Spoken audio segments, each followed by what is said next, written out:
আল্লাহ তাআলা বললেন ওয়া আনজির আশিরাতাকাল আকরাবিন। নবী, আপনার বিবিকে আপনি বলেন, আপনার ছেলেকে আপনি বলেন, আপনার মেয়েকে আপনি বলেন, আপনার মাকে আপনি বলেন, আপনার বাবাকে আপনি শিখান, আপনার চাচাকে আপনি বলেন। কবরের ভয়, আখিরাতের ভয়, জাহান্নামের ভয়, পরকালের ভয় আপনি দেখান। আপনি কি বুঝলেন এখান থেকে? কি বুঝলেন? আপনাদের জিম্মাদারি এবার আপনারা বলেন। এটাই আমার বলা, আমাদেরও জিম্মাদারি ঠিক এটা। আমার বিবি, আমার ছেলে, আমার মেয়ে, আমার মা, আমার বাবা, আমার চাচা, আমার মামা, আমার স্বজন যারা, তাদেরকে নামাজ, রোজা, বন্দিগি, ঈমান, আমল, আখিরাত, পরকাল, কবর, হাসর, জাহান্নাম থেকে বাঁচানো, জান্নাতের উপযোগী গড়া। আল্লাহর কসম, এটাই একজন মুসলমান অভিভাবকের, যিনি বাপ, যিনি স্বামী, যিনি অভিভাবক মুসলমান, তার দায়িত্ব। এটাই দায়িত্ব। খাট, পালং, সোফা, বিল্ডিং, ফার্নিচার, ফ্রিজ, তারপরে ইট, বালু, সিমেন্ট, টাইলস, বিদেশ পাঠানি, বিয়া দেওয়া, এই সব কিছু সম্পূর্ণ দ্বিতীয় পর্যায়ের দায়িত্ব, দ্বিতীয় জিম্মাদারি। প্রথম জিম্মাদারি নামাজ, সেজদা, যাকাত, ইবাদত, বন্দিগি, কবরের ভয়, আখিরাতের ভয়, গুনাহমুক্ত জীবন। কিন্তু আশ্চর্য দুঃখের কথা এটাই, আজ আমরা মুসলমান, আমরা আমাদের ছেলে মেয়ে, বিবি বাচ্চার ভাত তরকারি, চাল ডাল, ঘর দুয়ার, দেশ বিদেশ, বিয়া শাদি, টাকা পয়সা, জামা, হাফ প্যান্ট, ফুল প্যান্ট, গেঞ্জি, এর তো ফিকির করি। চায়ের কাপ, নুনের বাড়ি, এটার ফিকির তো করি, কিন্তু কবরের ফিকির, আখিরাতের ফিকির, পরকালের ফিকির মোটেই করি না। সব ছেলে মেয়ে যতজন, সবার প্লেট ততটা, সবার জন্য রান্না বান্না সব ঠিক আছে, কিন্তু ছেলের নামাজ, মেয়ের নামাজ, স্ত্রীর পর্দা, মেয়ের পর্দা, সেটা কোথায়? আর এই দায়িত্ব আদায় না করে আল্লাহর কসম, যিনি যিনি কবরে যাচ্ছেন, আপনি কবরে যাওয়ার আগেই পূর্ণ ফিডার লাগা রেডি হয়ে যান। ছেলেকে বেনামাজি রাইখা, মেয়েকে বেনামাজি রাইখা, স্ত্রীকে বেপর্দা রাইখা, মেয়েকে বেপর্দা রাইখা, ঘরের মধ্যে রঙিন টেলিভিশন রাইখা আমনে কবরে থাকবেন, আর আমনের ঘরওয়ালা টেলিভিশন দেখবে, নাচবে, গাইবে, নর্তকীর নাচ দেখবে, আর আপনার কবরে আপনারে আদর করবে, বুটমুড়ি খাওয়াইবে, ঠিক না? আপনারে বন্ডুড়ি খাওয়াইব কবরে। রেডি থাকেন, রেডি থাকেন। এবার শুনেন, আল্লাহ নবী সাল্লাল্লাহু আলাইহি ওয়াসাল্লাম ফজরের নামাজের ওয়াক্তে তাফসীরে আছে, নিজের মেয়ে ফাতেমার ঘরের দুয়ার নেড়ে ফাতেমাকে ঘুম থেকে উঠাইছেন। বলছেন, মা ওঠো, কুমি লিসসালাহ আনকিজি নাফসাকা মিনান নার। মা, নামাজের জন্য উঠো, জাহান্নামের আগুন থেকে নিজেকে বাঁচাও। ফাইন্নী লা উগনি আনকা মিনাল্লাহি শাইআন। আমি তোমাকে আল্লাহর হাত থেকে হাসরের ময়দানে শুধু পরিচয় মুহাম্মদের মেয়ে এটা বললে বাঁচাইতে পারবো। চাচা আব্বাস, হাদিসে আছে, হযরত আব্বাস নবীজির আপন চাচা, ওনার কাছে গিয়া চাচাকে বলছে, কুম, চাচা ওঠেন, জাহান্নামের আগুন থেকে নিজেকে বাঁচান। মুহাম্মদের চাচা বললে হাসরের ময়দানে হবে না। এরপরে ফুফু সাফিয়া, নবীজির একজন ফুফুর নাম সাফিয়া বিনতে আব্দুল মুত্তালিব, ওনার কাছে গিয়ে বলছে, ফুফু কৌমি, ফুফু ওঠেন, নামাজের জন্য ওঠেন, ফুফি, জাহান্নামের আগুন থেকে নিজেকে বাঁচান। মুহাম্মদের ফুফু বললে হাসরের ময়দানে আমি কোন উপকার করতে পারব? তাহলে বলেন, জিম্মাদারিটা কে আদায় করছে? নবীজি নিজে, না আবু বকরকে পাঠাইছে? ওমরকে পাঠাইছে না? ওমর, আমার চাচারে বুঝাও। ওসমানকে বলছে, না না, নিজে গেছে, নিজে গেছে। আবু তালেব, আপনারা জানেন, আবু তালেবকে কালেমা পড়াবার জন্য নবীজি সাল্লাল্লাহু আলাইহি ওয়াসাল্লাম কি পরিমাণ মেহনত করছে? কোন মৃত্যুর শেষ সেকেন্ড তখনও পর্যন্ত চেষ্টা করছে, করছে কিনা বলেন না? শেষ সেকেন্ডে পর্যন্ত বলছে, চাচা কালেমাটা পড়েন। চাচা বলছে, না পড়বো না, কালেমা পড়লে আমার নেতৃত্বে লজ্জা হবে, আমাকে আমার গোত্ররা লোকেরা মন্দ বলবে। আল্লাহর নবী হচ্ছে কানে কানে বলেন আমি কাউকে বলবো না। বলছেন না বলবো না। আল্লাহর নবী বলছে চোখের পানি ফেলে, চাচা তাহলে আমি পড়ি কালেমাটা, আপনি শুধু ঠোঁটটা নাড়েন, আমি তাইলেও হাসরের ময়দানে আপনার জন্য আল্লাহর কাছে বলবো। না না, আবু তালেব বলছে না পড়বো না, ঠোঁটও নাড়বো না। আল্লাহর নবী বললেন চাচা আপনি তো আগুনে পুড়বেন, জাহান্নামের আগুনে জ্বলবেন। আবু তালেব বলছে মানুষের কাছে বেজ্জতি হওয়ার চাইতে জাহান্নামের আগুনে পোড়া ভালো ভালো। আজকে লাখ লাখ মুসলমানের তো এই আচরণ, গ্রামে কিছু না আঁকো, মানুষে কিছু না বলুক, নাচে গায়, তার বাড়িতে ফুর্তি হয়, ডেকসেট বাজে, বিয়া শাদীর অনুষ্ঠানের মধ্যে নাচ গান বেহায়াপনা চলে, অসুবিধা নাই। মানুষে যাতে কিছু না কয়, মানুষে নাচক গাক, আল্লাহ যে কিছু বলবে, নবী যে কিছু বলবে হাসরের ময়দানে, এই ফিকির নাই। আগুনে পুড়লে পুড়লাম, জাহান্নামে পুড়লে পুড়লাম, কবরে আজাব হইলে হইল, কিন্তু জিফুতে তো আরামে রইল, হারা আগো খুশি মতে থাকলো। যদি এই বিবেক না হইতো তাহলে এই মহিলারা কেমনে এখন গেল ওইখানে? কথা বলেন না কেন? এই মেয়েরা কিভাবে ওইখানে গেল? ওই যে দোকানগুলোতে এখন যে মেয়েগুলো গেল, যে মহিলাগুলো গেল, এই অসভ্যরা, এরা কি রংপুর থেকে আসছে? তাইলে কোথায় এদের মা, এদের বাপ কোথায়, এদের স্বামী কোথায়, এদের অভিভাবক কোথায়? কার হাতে ছেড়ে দিল এরা? এরা কি ঘর থেকে বের হয় নাই নাকি মাটির তলের থেকে বের হয়েছে? কথা বলেন না আমারে। তাহলে এজন্য বাপ, আমার কথা রাগ হইয়েন না, অসভ্য যুবক, বেহায়া যুবক সুখ মে পায় না। মদের নেশা আরো নেশা বাড়ায়, জুয়ার নেশা আরো জুয়ার নেশা বাড়ায়, নারীর নেশা আরো নেশা বাড়ায়, নাটক সিনেমা নর্তকীর নাচ দেখার নেশা আরো নেশা বাড়ায়, পাগল বানায় ফেলে, অস্থির বানায় ফেলে, মাতাল বানায় ফেলে। তো সুখ কোথায়? সুখ তো তৃপ্তিকে বলে। সুখ বলে কাকে বলে? তৃপ্তিকে। তৃপ্তি হলে না সুখ, সে তার তো তৃপ্তি নেই, তার তো আরো মদ খেতে মন চায়, তার তো আরো নেশা করতে মন চায়, তার তো আরো জুয়া খেলতে মন চায়, তার তো আরো নর্তকী দেখতে মন চায়, তার তো আরো জিনা ব্যভিচারের দৃশ্য দেখতে মন চায়। তো তার সুখ কোথায়? কোরআনুল কারীমের জন্য আল্লাহ তাআলা বলেন আজীব কথা। আল্লাহ তাআলা বলেন যাকে আমি তোমার স্ত্রী হিসেবে বানিয়েছি, আমি আল্লাহ কেন বানিয়েছি? লিতাসকুনু ইলাইহা ওয়া মিন আয়াতিহি আন খালাকা লাকুম মিন আনফুসিকুম আজওয়াজান লিতাসকুনু ইলাইহা। আল্লাহ তাআলা বলেন আমি আল্লাহ তাআলা তোমার স্ত্রীর দ্বারা তোমার জন্য তৃপ্তি, স্বস্তি, সুকুন, প্রশান্তি আমি আল্লাহ তাআলা তার মাঝে রেখে দিয়েছি। এজন্য হালালের মধ্যে তৃপ্তি আছে, হারামের মধ্যে পেরেশানি আছে, অস্থিরতা হয়, অস্থিরতা হয়। আল্লাহ তাআলা আমাদের নওজোয়ান ছেলেদেরকেও হেফাজত করেন, সকলেই বলেন আমিন। পবিত্র কোরআনুল কারীমের 19 নম্বর পারা, কোরআনুল কারীমের 19 নম্বর পারা 26 নম্বর সূরা, সূরাটির নাম সূরায়ে শুআরা। এই সূরার 4টি আয়াত, ছোট্ট ছোট্ট আয়াত আমি আপনাদের সামনে তেলাওয়াত করেছি। ইনশাআল্লাহ এই অল্পটুকু সময় এই 4টি আয়াতের উপরে অল্প কিছু কথা আমরা পেশ করতে চাই। আল্লাহ তাআলা আমাদেরকে তৌফিক দান করেন, বলেন আমিন।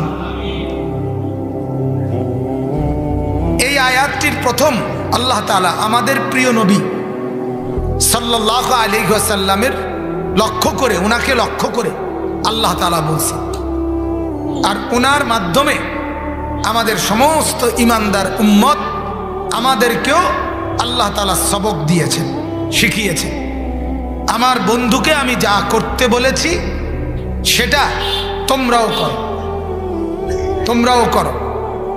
কোরআনুল কারীমের মধ্যে এরকম বহু আছে, যেখানে আল্লাহ তাআলা আমাদের নবীকে সম্বোধন করে বহু শরীয়তের বিধান, আদেশ, নিষেধ বলছেন।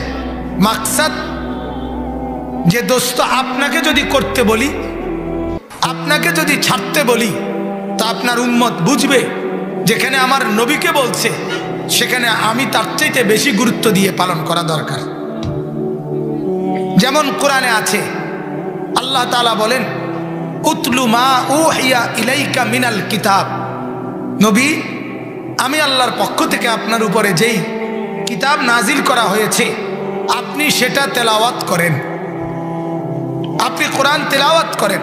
তাহলে তার মানে কি শুধু নবীর দায়িত্ব কোরআন তেলাওয়াত করা আর আমাদের দায়িত্ব সাইয়া থাকা? তাইলে এর দ্বারা এটাই বোঝানো যেখানে আল্লাহর নবীকে আল্লাহ বলছেন সেখানে আমার জন্য বিধান তার চাইতে বেশি জরুরি। কি বলেন? আল্লাহ তাআলা বলেন, ওয়া আকিমিস সালাহ। নবীকে বলছেন আপনি নামাজ আদায় করেন, নামাজ কায়েম করেন। তাহলে তার মানে কি শুধু নবীজি নামাজ পড়বে, আমরা পড়তে হবে কি? তাহলে কি বোঝা গেল? আদেশ করছেন নবীকে, কিন্তু বুঝাইছেন নবীকেও উম্মতকেও, উভয়কে। কোরআনে আছে আল্লাহ তাআলা বলেন, লা তামুদ্দান্না আইনাইকা ইলা মা মাত্তানা বিহি।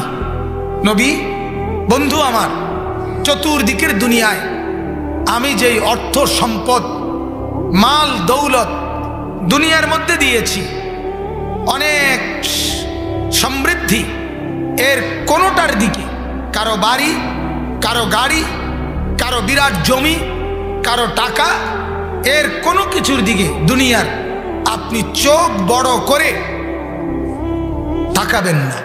লা তামুদ্দান্না, লম্বা করবেন না চোখ আফসুসের দৃষ্টিতে। বাপ রে বাপ, কি বাড়ি রে, বাপ রে বাপ, কত কোটি টাকা দামের গাড়ি রে। এই যে মানুষ যখন এরকম কোনো কিছু দেখে আর তখন আশ্চর্য যখন হয় তখন তার চোখ বড় হয়ে যায়, চোখ টানা খায় আর কি, টানা খায়। বাপরে বাপ, বিল্ডিং নিয়ে এইটা বললে চোখ একটু স্বাভাবিকতার চাইতে একটু টানা খায়, এটার মাদ্দুল আইন বলে, চোখ লম্বা করা। আল্লাহ বলে এমনটা করবেন না। তাহলে এটা কি শুধু নবীজির জন্য? কথা বলেন না, আমাদের জন্য। আল্লাহ তাআলা বলেন, ওয়ামুর আহলাকা বিসসালাহ। হে নবী, আপনি আপনার পরিবারের সদস্যদেরকে নামাজের আদেশ করুন। তাহলে এটা নবীকে বলছেন, এটা কি শুধুই নবীজির জন্য? কথা বলেন না, আমাদের জন্য? আমাদের জন্য। আল্লাহ তাআলা কোরআনে বলছেন, হে নবী, কুল্লি আজওয়াজিকা, আপনি আপনার স্ত্রীদেরকে বলেন তারা যেন মোটা ভারী চাদর দিয়ে নিজেদের শরীর পর্দায় আবৃত করে। তাহলে এটা কি শুধু নবীজির স্ত্রীদের জন্য? কথা বলেন না। এই এরকম অনেক অনেক কিছু কোরআনে আছে। যথাযথ গুরুত্বের জন্য, অধিক গুরুত্বের জন্য আল্লাহ তাআলা নবীকে বলছেন আর আমাদেরকে উদ্দেশ্য করছে। যেমন আল্লাহ তাআলা নবীকে বলছেন, ফাসাব্বিহ বিহামদি রাব্বিক, আপনি আপনার রবের প্রশংসা মিশিয়ে তাসবিহ পড়েন। নবীজিকে বলছেন আল্লাহ। তাহলে আল্লাহর তাসবিহ, আল্লাহর প্রশংসা শুধু নবীজিকেই পড়তে বলছেন, ঠিক না? আমাদের জন্য? কথা বলেন না, আমাদের জন্য। আল্লাহ তাআলা নবীকে বলছেন, ওয়াস্তাগফিরহু, আপনি আল্লাহ তাআলার কাছে ক্ষমা প্রার্থনা করেন। তাহলে এটা কি শুধু নবীজির জন্য? না, আমাদের জন্য, আমাদের জন্য। তাইলে প্রথম আমি এই কথাটা বললাম, কোরআনুল কারীমের মধ্যে এমন বহু জিনিস আছে, আদেশ কিংবা নিষেধ আল্লাহ তাআলা করছেন, সেটা লক্ষ্য করে বলছেন নবীজিকে, কিন্তু বুঝাইছেন নবীকেও উম্মতকেও, আমাদেরকেও বুঝাইছে। একই কর্তব্য নবীরও আমাদেরও, আমাদেরও। ঠিক এখানে একটা কর্তব্য আল্লাহ তাআলা নবীকে বলছে। আপনারা এইমাত্র আমার শ্রদ্ধেয় হযরত মাওলানা ইসমাইল সাহেবের কাছে আমি যেটা এসে শুনছি, শুনতেছিলেন, ওমা আরসালনাকা ইল্লা রাহমাতাল লিল আলামিন। আল্লাহ তাআলা আমাদের নবী সাল্লাল্লাহু আলাইহি ওয়াসাল্লামকে সারা পৃথিবীর জন্য রহমত হিসাবে রাসূল বানিয়েছেন। সুবহানাল্লাহ। এখন কোরআনে আরো একটা আয়াত আছে, ওমা আরসালনাকা ইল্লা কাফাতাল লিন্নাস। নবীজি সাল্লাল্লাহু আলাইহি ওয়াসাল্লামকে আল্লাহ তাআলা বলেন, হে বন্ধু, আমি আপনাকে রাসূল বানিয়েছি কার কার জন্য? কাফাতাল লিন্নাস, আমার এই সৃষ্টি জগতে মানুষ বলতে যতজন তাদের সবার জন্য। মানুষ যদি আফ্রিকার জঙ্গলেও থাকে আপনি তারও রাসূল, মানুষ যদি হিমালয় পর্বতের চূড়াতেও থাকে আপনি তারও রাসূল, সবার জন্য আপনি। অস্ট্রেলিয়ায় থাকে আমার একজন ঘনিষ্ঠ মানুষ একবার বলছিলেন, দাওয়াত ও তাবলীগের সাথী, উনি অস্ট্রেলিয়াতে থাকে, বাংলাদেশি মানুষ, তাবলীগের মেহনত করে। তো উনি বললেন যে অস্ট্রেলিয়াতে শুধু কেমন 100-র চাইতে বেশি দ্বীপ আছে, দ্বীপ এলাকা, চতুর্দিকে সাগর, এক পাশে কোথাও মাটির এরিয়া, এটারে দ্বীপ বলে। কেমন 100-র বেশি দ্বীপ আছে। সভ্য পৃথিবীর কোনো আলো বাতাস আধুনিকতা কোনো কিছু তাদের মধ্যে নাই। তারা এক অন্য পৃথিবীর মনে হয় মানুষ, অন্য রকম চলাফেরা। কিন্তু তিনি বলেন, আলহামদুলিল্লাহ, আমরা সেই মানুষ যেখানে আলো নাই, বিদ্যুৎ নাই, আধুনিকতা নাই, পৃথিবীর কিছুর সাথে তাদের যোগাযোগ নাই, ওইখানেই খেয়ে পড়ে বাঁচে যারা। আমরা দাওয়াত ও তাবলীগের সাথীরা সেখানেও কালেমার দাওয়াত প্রচার করেছি, মুসলমান বানাইছি, কালেমাওয়ালা বানাইছি। তাইলে বোঝা গেল যেখানেই মানুষ, যেখানেই। আমি সেদিন এই কয়েকদিন আগে সন্দ্বীপ, চট্টগ্রাম, ওখানে গেছি, মাহফিলে 2 দিন ছিলাম। চতুর্দিকে উত্তাল সাগর, এই সাগরের ঢেউ পার হয়ে বঙ্গোপসাগর স্পিড বোট দিয়ে যাইতে হয়, বা ট্রলার আছে, আরও আছে, লঞ্চ আছে। তো চতুর্দিকে, মানে এটা মনে হয় যেন একটা থালা, একটা থালা, যেটা থালা আলগি দিয়ে রাখছে, আর চতুর্দিকে আপনার পানি থই থই করছে। সুবহানাল্লাহ। ওনারা বললেন ওই এলাকার মানুষ, এই দ্বীপের বয়স, সন্দ্বীপ, 3500 বছর। আমাদের নবী সাল্লাল্লাহু আলাইহি ওয়াসাল্লাম আগমন করছেন এই পৃথিবীতে 1500 বছর, দ্বীপের বয়স 3500 বছর। তো সেখানে এই সন্দ্বীপ, ওই এলাকায় আপনার চতুর্দিকে সাগর। আলহামদুলিল্লাহ, আমরাও নিজ চোখে দেখছি 5 লক্ষ অধিবাসী ওই দ্বীপে থাকে। তাদের বলা যায় শতকরা 99.5%-এর চাইতে বেশি সব মুসলমান। কিভাবে পৌঁছল কালে? এবং বাংলাদেশের বিখ্যাত আলেম, অনেক বড় বড় বুজুর্গ আলেম এই সন্দ্বীপের, সন্দ্বীপ থেকে তৈরি হয়েছে। এজন্য এখানে একটা কথা বলতেছিলাম যে কাফাতাল লিন্নাস, আল্লাহ তাআলা নবীকে বললেন যেখানেই মানুষ আপনি তাদেরই নবী, সবার জন্য। কুল ইয়া আইয়ুহান নাস ইন্নী রাসূলুল্লাহি ইলাইকুম জামিআ। আল্লাহ তাআলা বললেন, হে নবী, ভাইয়া ভিতরে বসে যদি হাসাহাসি করো না শুনলেই ভালো ছিল, তামসা করার চাইতে বাইরে হাঁটা ভালো।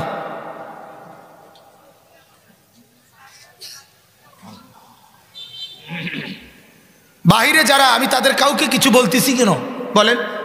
ওদেরকে নিয়ে আমার কোনো প্যারেশানি না, ঠ্যাঙ্গালকি দিয়ে হাঁটুক, আমার সমস্যা কি? কথা বলেন না কেন? হে শার্ট খুললে হাঁটুক বাহিরে, এতে আমার দেখার বিষয়। কিন্তু যারা ভেতরে বসে তারা আমার আপনজন, আমি তাদের সময়ের আমানত আমার কাছে।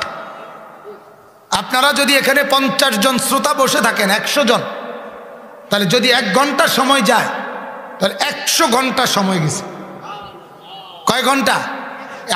আমাকে আখিরাতে ওই 100 ঘন্টা সময়ের হিসাব আল্লাহ তাআলার কাছে দিতে হবে। আপনাদের সময় আমার কাছে আমানত। এটা এজন্য আমার শ্রোতার দিকে নজর দেওয়া আমার জিম্মাদারি। আমরা যেমন মাদ্রাসায় নজর দেই না, এই বাচ্চা তুমি দুষ্টামি করছো কেন, তুমি পড়া পারো না কেন, তুমি কাগজ ছিঁড়তেছো কেন, তুমি এরকম করতেছো কেন, আমরা বলি কি না বলেন না?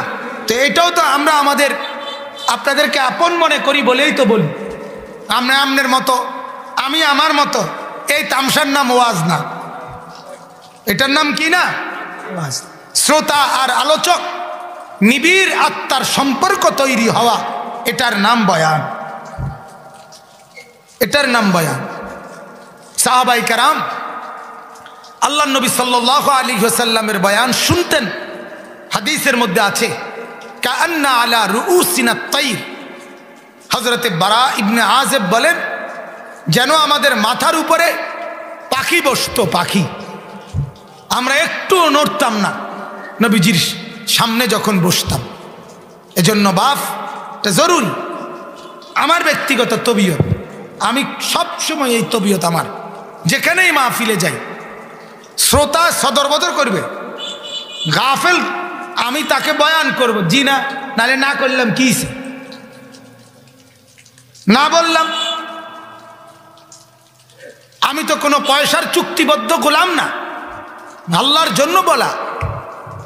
এজন্য যারা ভেতরে বসে তাদের দিল মনোযোগ আকর্ষণ করা, খেয়াল করা, এটা আমাদের জিম্মাদারি।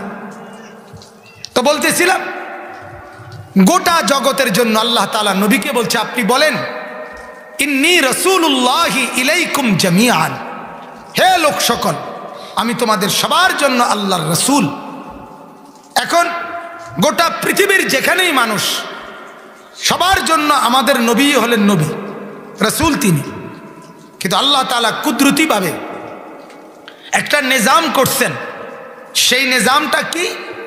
আল্লাহ তাআলা আমাদের নবীর হাতে 23 বছরে একদল উপযুক্ত মজবুত বাহিনী, কর্মী, সাহাবাদের জামাত আল্লাহ তাআলা নবীজির হাতে তৈরি করেছেন, যাদের মাথার চুল থেকে পায়ের নখ পর্যন্ত ভেতর বাহির জিন্দিগি, লেনদেন, আচরণ, বিশ্বাস, ইবাদত, আখলাক সব নবীজি সাজিয়ে তিল তিল করে 23 বছরে বলে দিলেন, আজকে আমার জিম্মাদারি পূর্ণ, এবার তোমাদেরকে গড়ে দিলাম, এবার তোমরা আমার এই মিশন, আমার এই মেহনত, আমার এই দাওয়াত, আমার এই কালেমা গোটা বিশ্বময়, পৃথিবীময় তোমরাই আমার মনোনীত, বাছাই করা, নির্বাচিত সাহাবী, তোমরা ছড়িয়ে দাও।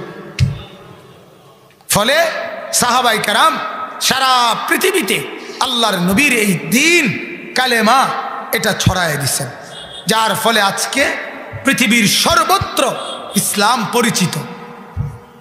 পৃথিবীর এমন কোনো দেশ নাই, পৃথিবীর এমন কোনো বৃহৎ অঞ্চল নাই যেখানে ইসলাম নামে একটি ধর্ম আছে অথচ এটা জানে না ওই এলাকার মানুষ।